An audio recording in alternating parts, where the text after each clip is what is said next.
এই বাক্যকে শুনবে। আর আজকে যে প্রার্থনা হবে, যা কিছু হারিয়েছে সবকিছু রিটার্ন আসছে প্রভু যিশু জীবিত নাম। লাইফ সেম থাকছে না প্রভু যিশু জীবিত নাম।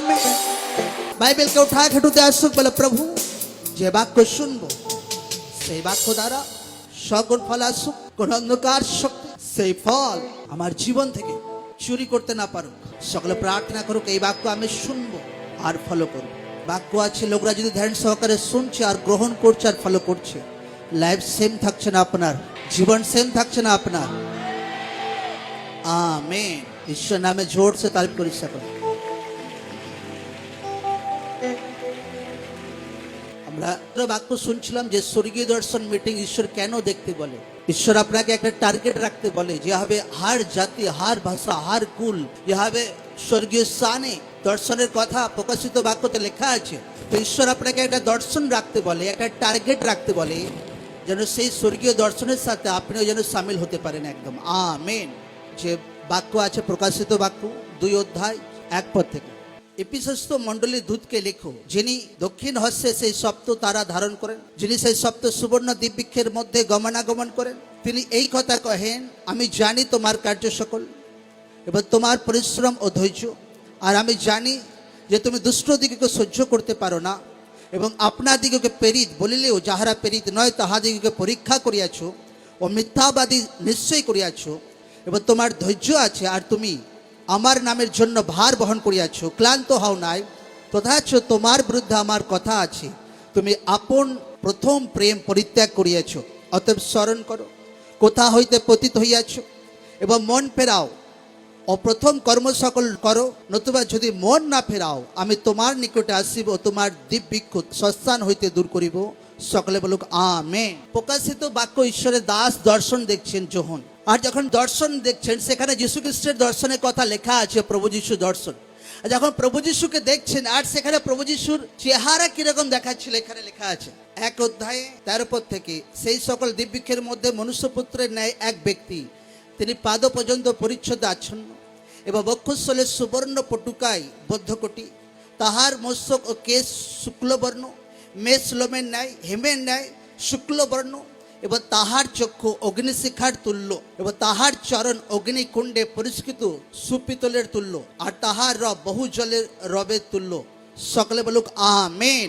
এখানে যে বহুত ইম্পর্টেন্ট যেটা যোহন দর্শনকে দেখছে, যে যীশু খ্রিস্টকে যখন দর্শনে দেখছে যোহন, তো তার চোখ যেটা ছিল একদম আগুনে ভরা চোখ একদম। Amen, hallelujah. যীশু খ্রিস্টের দর্শনকে দেখছে আর তার চোখ একদম আগুনে জ্বলজ্বল করছে একদম। মতলব ঈশ্বর কি বলতে চাইছে, যে মুহূর্তে দর্শন দেখছে আর যীশু খ্রিস্ট তাকে মণ্ডলীর বিষয়ে তাকে বলছে যে এই মণ্ডলীকে বলো, এই মণ্ডলীর কার্য জবরদস্ত আছে, এই মণ্ডলী পরিশ্রম করে জবরদস্ত, এই মণ্ডলী প্রার্থনা করে জবরদস্ত, এই মণ্ডলী সব কিছু করে জবরদস্ত, কিন্তু তাদের বিরুদ্ধে আমার একটা কথা আছে, কি তারা প্রথম প্রেমকে ত্যাগ করেছে। লোকরা ধ্যান সহকারে শোনা দরকার আছে। যে মণ্ডলী বাইবেল বলছে তারা হার্ট দিশাতে একদম পারফেক্ট ছিল, একদম হার্ট দিশাতে পারফেক্ট, প্রার্থনাতে পারফেক্ট ছিল ভাই। জলে ভিজে ভিজেও প্রার্থনা করতে পারে, আচ্ছা রোদেতেও প্রার্থনা করতে পারে, আচ্ছা শীতকালেও প্রার্থনা করতে পারে, আচ্ছা সুসমাচার প্রচার করতে পারে, আচ্ছা উপবাস করতে বলে উপবাস করতে পারে, সব কিছু পারে, আচ্ছা পাপ থেকে নিজের জীবনকে আলাদা রাখে, হ্যাঁ এটাও পারে। কিন্তু ঈশ্বরের বাক্য বলছে যে তাদের বিরুদ্ধে আমার একটা কথা আছে, যে তারা প্রথম প্রেম ত্যাগ করেছে। ঈশ্বরের বাক্য বলছে যে নিজেকে যাচাই করো যে কোন জায়গা থেকে তুমি ডাউন হয়ে গেছো, কোন জায়গা থেকে তোমার প্রথম প্রেমকে ছেড়েছো, ফার্স্ট লাভ, কোন জায়গা থেকে তোমার প্রথম প্রেমকে ছেড়েছো, নতুবা তোমার স্বস্থান হইতে তোমার দিব্যিক্ষ, তোমার সেই স্থানকে আমি সরিয়ে দেবো। মতলব যাকে বলে আউট করার মতো একদম। ফার্স্ট লাভ, ফার্স্ট মতলব ইব্রি ভাষায় গ্রিক 4253-তে লেখা আছে প্রোটোস। ফার্স্ট মতলব কি? প্রোটোস্ট। বাংলাতে কি আছে? প্রথম। কোন প্রেম ত্যাগ করেছে সেই মণ্ডলীর লোকরা, কোন প্রেম ত্যাগ করেছিল? তো ঈশ্বর সেখানে কি বলতে, প্রোটোস। ফার্স্ট মতলব গ্রিক ভাষাতে 4253 প্রোটোস, যার মানে হচ্ছে ফরমোস্ট, যার মানে হচ্ছে in the place order or importance. Foremost মানে হচ্ছে সর্বাগ্রে, একদম প্রধানত, একদম একদম প্রধান, একদম একদম সব থেকে আগে। এরকম প্রেম এরকম ফার্স্ট প্রেম, এরকম একেবারে প্রধান ঈশ্বরকে প্রথম স্থানে রাখা, এরকম প্রেম সেই মণ্ডলী কম করে দিয়েছিল, এরকম ভালোবাসা সেই মণ্ডলী কম করে দিয়েছিল। এই জন্য ঈশ্বর তাদেরকে বলছে যে ফার্স্ট প্রোটোস প্রেম তোমরা কম করে দিয়েছো। প্রোটোস প্রেম মতলব কি? যেটা প্রথমে ফার্স্ট অ্যাডভান্সে যাকে স্থান দেওয়া, একদম প্রধানত, একদম শীর্ষস্থান, একদম মতলব সব থেকে শীর্ষস্থানে প্রভুর প্রেমকে রাখা দরকার আছে। সব থেকে শীর্ষস্থানে ঈশ্বরের বাক্য, ঈশ্বরের আরাধনা, জীবিত ঈশ্বরের আজ্ঞা, ঈশ্বরের প্রেম, সব কিছুর ঊর্ধ্বে, সব কিছু দুনিয়ার সব কিছুর ঊর্ধ্বে শীর্ষস্থানে কার প্রেম রাখা দরকার আছে? জোরসে বলো, কার প্রেম? কিন্তু বাইবেল বলছে যে মুহূর্তে শীর্ষস্থানে প্রেম ঈশ্বরকে বাদ দিয়ে লোকরা দুসরা কিছুকে করতে শুরু করবে, লোকদের জীবনে লোকরা ধোকা খাবে। অনেক সময় লোকরা যে শীর্ষস্থানের প্রেমের জায়গাতে লোকরা নিজের হাজব্যান্ডকে বসিয়ে ফেলে, নিজের ওয়াইফকে বসিয়ে ফেলে, কেউ কারোর বাচ্চাকে বসিয়ে ফেলে। যেভাবে আব্রাহাম অনেক বছর পর বাচ্চার আশীর্বাদ পেয়েছিল, খালি বাচ্চা বাচ্চা বাচ্চা, ঈশ্বর তাকে বলছে এই বাচ্চাকে ভাই বলিদান দিতে হবে, কারণ তার প্রেম ঈশ্বর চেক করেছিল, আব্রাহাম সেখানে পাস করেছিল।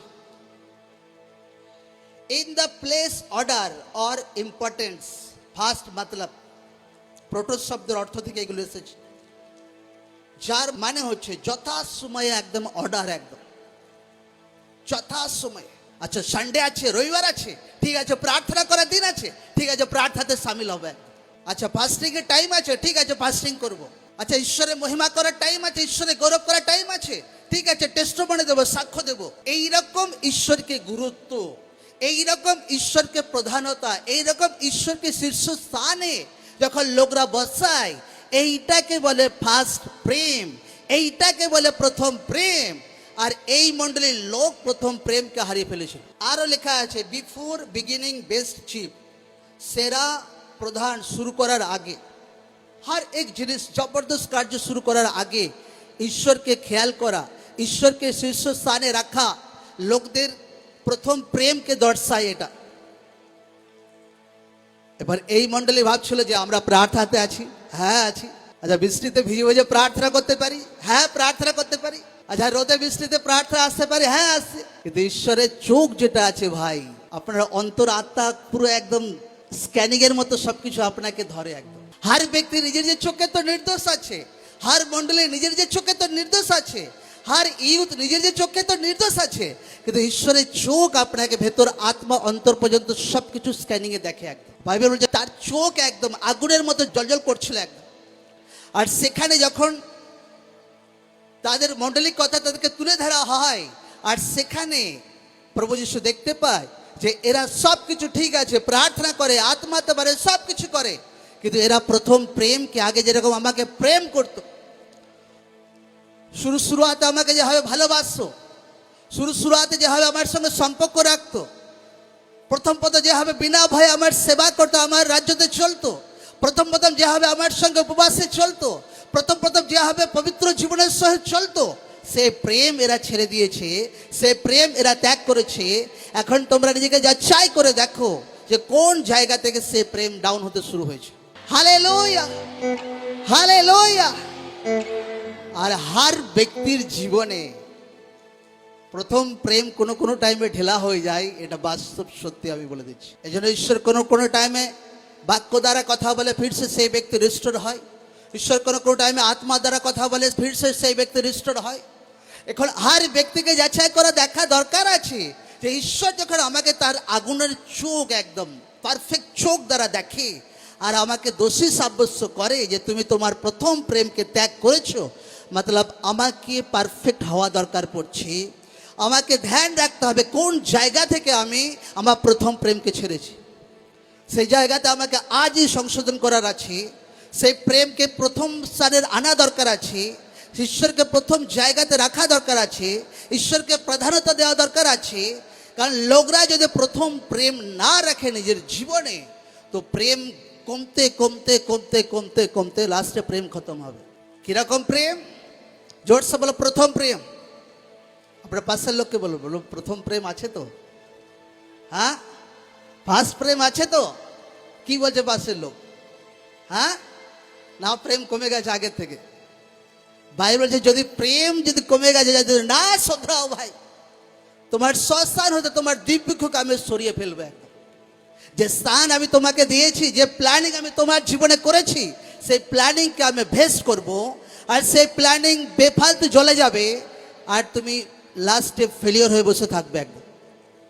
এই জন্য হর এক ব্যক্তি নিজের আত্মাকে যাচাই করুক, হর এক ব্যক্তি নিজের মনকে যাচাই করুক, হর এক ব্যক্তি নিজের লাইফকে যাচাই করুক, যে আমার জীবনে হর স্থানে ঈশ্বরকে প্রথম স্থানে রেখেছে কিনা, আমার আত্মিক জীবনে ঈশ্বরকে প্রথম স্থানে রেখেছে কিনা, হ্যাঁ, আমার পরিবার জীবনে ঈশ্বরকে প্রথম স্থানে রেখেছে কিনা, আমার আর্থিক জীবনে ঈশ্বরকে প্রথম স্থানে রেখেছে কিনা, আমার শারীরিক জীবন দ্বারা ঈশ্বরের মহিমা হচ্ছে কিনা, হর জীবন দ্বারা জীবনে হর হিস্সা দ্বারা ঈশ্বরের গৌরব হচ্ছে কিনা, আজকে লোকদেরকে যাচাই করে দেখা দরকার আছে।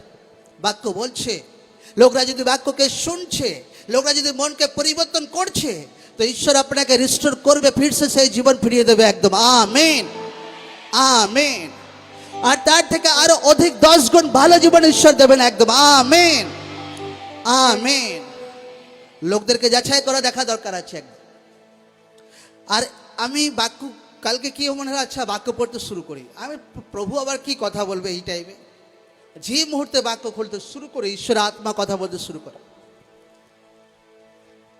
আর আমি বুঝতে পারি আচ্ছা আমার জীবনে যে জায়গাতে আমাকে কারেক্ট করার আছে সেগুলোকে আমাকে কারেক্ট করতে হবে।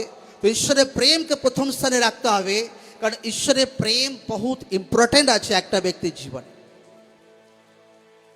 কারণ বাইবেল বলছে শেষে এমন হবে, লোকদের মধ্যে অধার্মিকতা বাড়বে আর লোকদের মধ্যে প্রেম ঠান্ডা হবে। প্রেম ঠান্ডা মতলব কি, ঈশ্বরকে ছেড়ে তো যাবে না, কিন্তু সেই প্রথমবেলা প্রেম নেই একদম। হ্যাঁ, সানডে গেলাম গেলাম, না গেলাম কোনো যায় আসে না। আচ্ছা প্রার্থনায় গেলাম গেলাম, না গেলাম কোনো যায় আসে না। আচ্ছা আমি যখন প্রার্থনাতে যাই আমাকে লোকরা জিজ্ঞাসা করে, আচ্ছা ভাই আজকেও প্রার্থনাতে এসেছো? আচ্ছা হ্যাঁ আজকেও প্রার্থনাতে এসেছি। কোনো ব্যক্তি প্রার্থনা করে, কোনো ব্যক্তি ঈশ্বরের বাক্য শেখে, যদি ঈশ্বরের দাসরা বলছে হর সপ্তাহ প্রার্থনা মিটিং অ্যাটেন্ড করতে থাকো, তো কে ধ্যান দিচ্ছে না দিচ্ছে আমার দেখার দরকার নেই। আমাকে ঈশ্বরের পবিত্র আত্মার আওয়াজ শোনা দরকার আছে, ফলো করা দরকার আছে। Amen, amen, amen. আর অত আসান নয় একদম, পবিত্র আত্মার আওয়াজকে শোনা আর ফলো করা অত আসান নয়, আমি বলে দিচ্ছি। যখন আমার স্পিরিচুয়াল ফাদার বলে যে পাস্টাররা স্যার লাগাতার প্রার্থনা মিটিং অ্যাটেন্ড করো, তো ভাই আমি লাগাতারই অ্যাটেন্ড করতে থাকি। অত আসান নয়, অত আসান নয়। লোকরা একবার দুবার গে ভাই থকে যায় একদম, না আর ভাই নো, আবার সেই 2 মাস পর একদম। তো আমি লোকরা আমাকে জিজ্ঞাসা করে, আমি যে ভাই আমি স্কুলে ভর্তি হয়েছি, আর কি স্কুল কামাই করবে না কামাই করবে আমার দেখা দরকার নেই ভাই, আমার অ্যাটেন্ডেন্স কন্টিনিউ থাকবে একদম। Amen, amen. অত আসান নয়, অত আসান নয় ঈশ্বরের আওয়াজকে শোনা আর ঈশ্বরের আওয়াজকে ফলো করা। লাগাতার আমরা 1 মাস জার্নি করেছি, লাগাতার 1 মাস 1.5 মাস হয়ে গেছে, লাগাতার জার্নি করছে, লাগাতার। কখনো ভাই লড়াইয়ের টাইমে প্লেন বন্ধ ছিল, তো ভাই ট্রেনে জার্নি করছি 2 দিন ধরে লাগাতার একদম। পুরো সপ্তাহ জার্নি করেছি। সানডেতে এখানে প্রার্থনা মিটিং অ্যাটেন্ড করেছি, সোমবারে শুধু রেস্ট নিয়েছি, ব্যাস। আবার মঙ্গলবারে আবার ট্রেন, লাগাতার ভাই, একবার ট্রেন নয়, লাগাতার চলতে থাকো, ফির আসা, ফির যাওয়া, লাগাতার কয়েক সপ্তাহ হয়ে যাচ্ছে, 5 সপ্তাহ হয়ে যাচ্ছে লাগাতার প্রার্থনা অ্যাটেন্ড করা। এ আসান জিনিস নয়। তো আমার ওয়াইফ বলে যে পয়সা অনেক খরচ হয়ে যায় এতে নয় প্রার্থনাতে। আমি তো প্রথম থেকে এরকম প্রার্থনা করতে মিস করিনি। আমার ওয়াইফকে আমি বলি পবিত্র আত্মার কথা হর ব্যক্তি শুনতে পারে না, হর ব্যক্তি পবিত্র আত্মার আওয়াজকে শুনতে পারে না। কারণ লোকদের টেনশন হয় ভাই, আরে প্রার্থনাতে যাবো, আচ্ছা ঈশ্বর দাস বলেছে আচ্ছা প্রার্থনাতে যাব, তো একবার প্রার্থনাতে ভাই এত হাজারো টাকা খরচ হয়ে যায়, তো হার সপ্তাহে কত লাখো টাকা চলে যাবে তার ঠিক নেই। পবিত্র আত্মা যখন কুমারী মরিয়মের গর্ভ দ্বারা কিছু কার্য করার টার্গেট করেছিল, তো দূত এসে বলছে যে তুমি একটা পুত্র জন্মগ্রহণ করবে। কুমারী মরিয়ম বলছে আমি তো কোনো ছেলেকেই জানি না, কোনো পুরুষকেই জানি না ভাই, কোনো রিলেশন কারোর সঙ্গে নেই, কি করে বাচ্চা হতে পারে? পবিত্র আত্মা যখন কাজ করে তো আপনার বুদ্ধির বাইরে ঈশ্বর কাজ করে একদম। Amen, amen. তো আমি আমার ওয়াইফকে বলি, যদি ঈশ্বরের আত্মা তার দাসদের দ্বারা বলে যে হার সপ্তাহ প্রার্থনা অ্যাটেন্ড করতে থাকো হার পাঁচটা, তো আমাকে ডায়ে বায়ে দেখার দরকার নেই ভাই, আমাকে পবিত্র আত্মার আওয়াজ ফলো করতে হবে।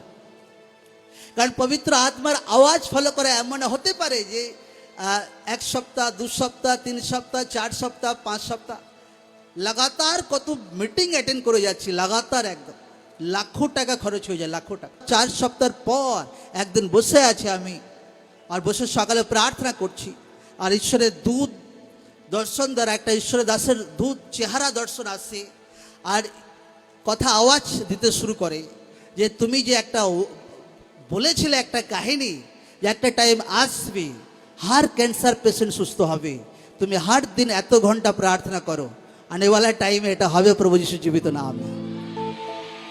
Amen, amen, amen. আর আমি ঈশ্বরকে ধন্যবাদ দিই যে সত্যি তুমি ভাবছো আচ্ছা এত লাখো টাকা আমার প্রার্থনাতে খরচ হয়ে যায়, কোনো রেজাল্টই দেখতে পাই না, এদিকে ভাই প্রার্থনা টিম বসায় কোনো আওয়াজে নো। পবিত্র আত্মা যখন আপনার জীবনে কার্য করে আপনাকে ওয়েট করতে হবে, পরিশ্রম করতে হবে, মেহনত করতে হবে, রেজাল্টে পরোয়া করলে হবে না, ওয়েট করতে হবে। ফির ঈশ্বর আপনাকে এমন একটা আওয়াজ মারবে, একটা আওয়াজ, শুধু একটা শব্দ, আপনার জীবন বংশ জেনারেশন চেঞ্জ হবে প্রভু যিশু জীবিত নামে। হাতকে উঠা বলে ধন্যবাদ যিশু, থ্যাংক ইউ জিসাস, ধন্যবাদ যিশু, ধন্যবাদ যিশু।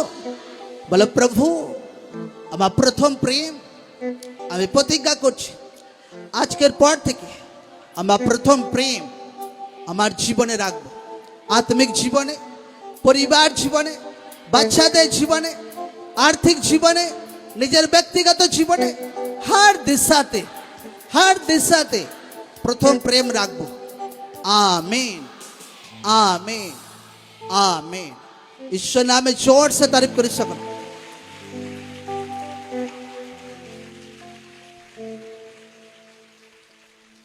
লোকদেরকে ফার্স্ট প্রেম রাখা দরকার আছে, আর পবিত্র আত্মার আওয়াজকে শোনা দরকার আছে।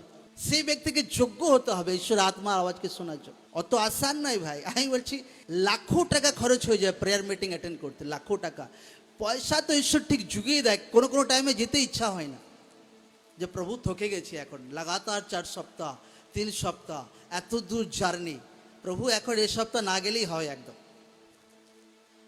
কিন্তু যখন আপনাদের দেখি আর মন্ডলীর লোকদেরকে দেখি, ইউথদেরকে দেখি, ভাই বড় রেজাল্ট দরকার আছে আমাদের মন্ডলীতে একদম। আমেন। আর বড় রেজাল্ট আসছে প্রভু যিশু জীবিত নাম, বহুত বড় রেজাল্ট লোকদের জীবনে আসছে, বহুত বড় রেজাল্ট ইউথদের জীবনে আসছে, বহুত বড় রেজাল্ট ভাইদের জীবনে আসছে, বহুত বড় রেজাল্ট আপনার পরিবার জীবনে আসছে। Amen, amen. এই মন্ডলের বেশ ঈশ্বর তৈরি করছে এখন বাক্য দ্বারা, আত্মা দ্বারা, প্রার্থনা দ্বারা। 2026 থেকে ঈশ্বর এই মন্ডলীকে আরো বহুত বাড়াবে একদম। আমেন।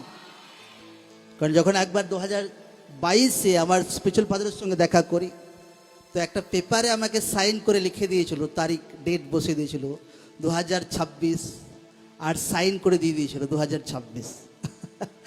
আমেন। আজ সেই কাগজটা আমার আলমারিতে রাখা আছে 2026। তো লোকদের এখন ঈশ্বর আত্মাতে তৈরি করছে।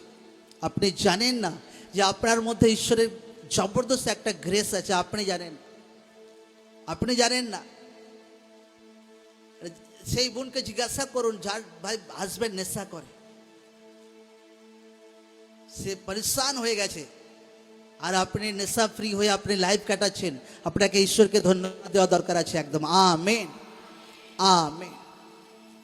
ঈশ্বর মন্ডলীকে বহুত একটা জবরদস্ত গ্রেস দিয়েছে, বহুত বলে বোঝাতে পারবো না একদম, কি আমি বলে বোঝাতে পারবো না।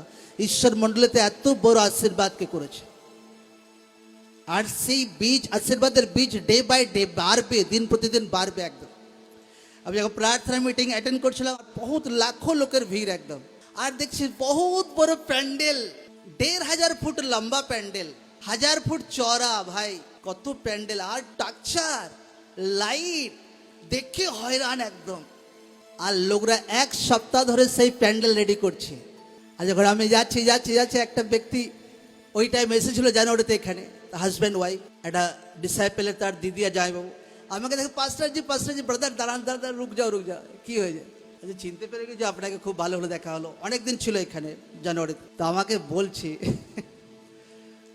যে স্যালুট আপনাদের অধিকার লোকদেরকে ভাই, যে স্টেজ প্যান্ডেল ভাই এক সপ্তাহ দাঁড় করাতে লাগে, এক রাতে দাঁড় করিয়ে দিয়েছে ভাই।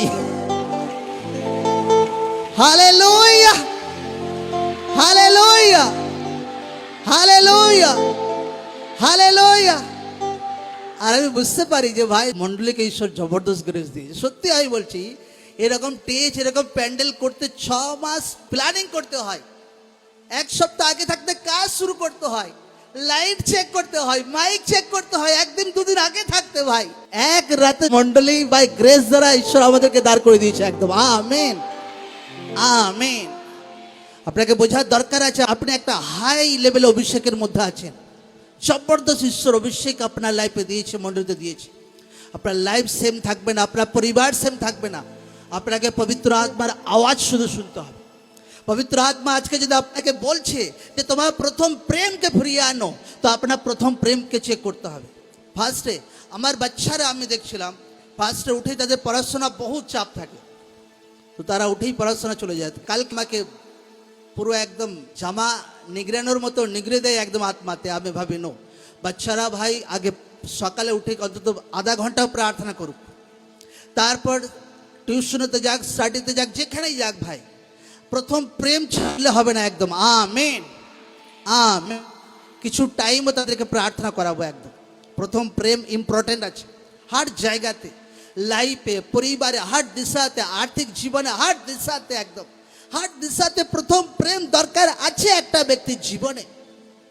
ফিরসে বন্যা হার দিশাতে ঈশ্বর আমাকে বুদ্ধি দেয় যে এইটা হচ্ছে কোনো ব্যক্তির আশীর্বাদের কারণ, যখন কোনো ব্যক্তি তার প্রথম প্রেমকে ধরে রাখে। আপনাকে আপনার জীবনে প্রথম প্রেম ধরে রাখার আছে, আপনাকে আপনার জীবনে ঈশ্বরের প্রথম ভালোবাসা ধরে রাখা দরকার আছে। আত্মিক জীবনে, প্রার্থনাতে, বোনাতে লোকরা প্রথম প্রেম হারিয়ে ফেলে একদম। অনেক জায়গাতে লোকরা ঢিলা হয়ে যায়। এই জন্য লোকরা মণ্ডলীতে জুড়ে থাকা, যখন আপনি বাক্যকে শোনেন, ফিরসে যেন আত্মাতে যেন জেগে যায় না একদম। Amen, amen. আমরা বনে একটু দেরি হয়ে গেলেও আমরা কিন্তু অ্যাডজাস্ট করে সারে ভাই অফারিং ম্যানেজ করে বনে দিই একদম। আমেন। কিন্তু এরপর আমি বলছি না, আর ভাই ওইবেলা প্রেম ঈশ্বরের সঙ্গে রাখলে হবে না। কাল যখন রাত 12টা বাজছে আর আমি বাইবেল পড়ছি, প্রার্থনা করছি, আমি বলছি ভাই কোনোদিন আমার স্পিরিচুয়াল ফাদারকে মেসেজ করে নিই, ভাই মেসেজ করি একবার, দেখি হ্যাপি ফাদার্স ডে। তো আমার বহুত নিজের টেনশন হয়ে গেল, কারণ আত্মিক ব্যক্তি দুনিয়াওয়ালা ভালোবাসা বিশ্বাস করে না। এই দুনিয়াওয়ালা প্রেম না, হ্যাঁ প্রেম নো, আত্মিক ব্যক্তি পুরো আত্মিক প্রেম বিশ্বাস করে। আচ্ছা নো, এরকম প্রেম আমাকে দেখালে হবে না। তো এই কদিনে যখনই টাইম পাবো, একটা কিছু বীজের সহিত, কিছু একটা গিফটের সহিত, আর বক্সে লেখা থাকবে হ্যাপিয়েস্ট ফাদার ডে একদম। আমেন। সেইটা হচ্ছে আত্মিক প্রেম একদম। আর আমি বলছি নো, পরে মেসেজ পাঠাবো, এখন না। লোকরা অনেক সময় বোনাতে ঢিলা হয়ে যায়, প্রথম প্রেম হারিয়ে যায়। লোকরা অনেক সময় আত্মিক জীবনে প্রথম প্রেম কম হয়ে যায়। লোকরা অনেক সময় বাচ্চাদের জীবনে প্রথম প্রেম কম হয়ে যায়, ইউথদের জীবনে প্রথম প্রেম কম হয়ে যায়, লোকদের পরিবার জীবনে প্রথম প্রেম কম হয়ে যায়। হার দিশাতে লোকরা ঈশ্বরের প্রথম প্রেম আগে রাখুক একদম। আমেন। আমি ঈশ্বরের দাস শরণাতে বলছি, আপনার এলাকা, আপনার বংশের মধ্যে ঈশ্বর আপনাকে নাম্বার 1-এ রাখবেন প্রভু যিশু জীবিত নাম। আপনি বেস্ট হবেন আপনার এলাকাতে, প্রভাবশালী হবেন প্রভু যিশু জীবিত নামে। জবরদস্ত ঈশ্বরের অনুগ্রহ আপনার জীবনে দেখা যাবে একদম। Thank you Jesus. ধন্যবাদ যিশু, ধন্যবাদ যিশু, ধন্যবাদ যিশু, ধন্যবাদ যিশু, ধন্যবাদ যিশু, ধন্যবাদ যিশু। হাতকে উঠা বলে প্রভু আমাকে প্রথম প্রেমে বাড়াও। প্রথম প্রেম আমার জীবনে ফিরিয়ে আনো প্রভু। দয়া করো প্রভু, আমাকে ক্ষমা করো। তোমার পবিত্র রক্ত দ্বারা আমাকে ধুয়ে মুছে সাফ করো। हर एक जाने अनजाने भूल त्रुटि के मार्जना करो प्रभु। তোমার পবিত্র রক্ত দ্বারা আমার জীবনকে সাফ করো। যে জায়গাগুলোতে তোমার প্রথম প্রেম আমি রাখতে পারিনি, আমাকে মাফ করো প্রভু। আমি প্রতিজ্ঞা করছি আমার আত্মিক জীবনে, আমার বলাতে চলাতে, পরিবার জীবনে, বাচ্চাদের জীবনে, আর্থিক জীবনে, নিজের ব্যক্তিগত জীবনে, হার দিশাতে তোমার প্রথম প্রেমকে আমি প্রথম রাখবো, এটা প্রতিজ্ঞা করছি। প্রভু আমাকে গ্রেস দাও, অনুগ্রহ দাও প্রথম প্রেমকে কন্টিনিউ করার, প্রথম ভালোবাসাকে কন্টিনিউ করার। ধন্যবাদ যিশু। লোকরা যদি এই বাক্য ফলো করছে, অনেক বন্ধ রাস্তা খুলছে আজকের পর থেকে আপনার জীবনে, অনেক বন্ধ রাস্তা খুলছে আপনার জীবনে, অনেক বন্ধ রাস্তা খুলছে প্রভু যিশু জীবিত নামে। হাত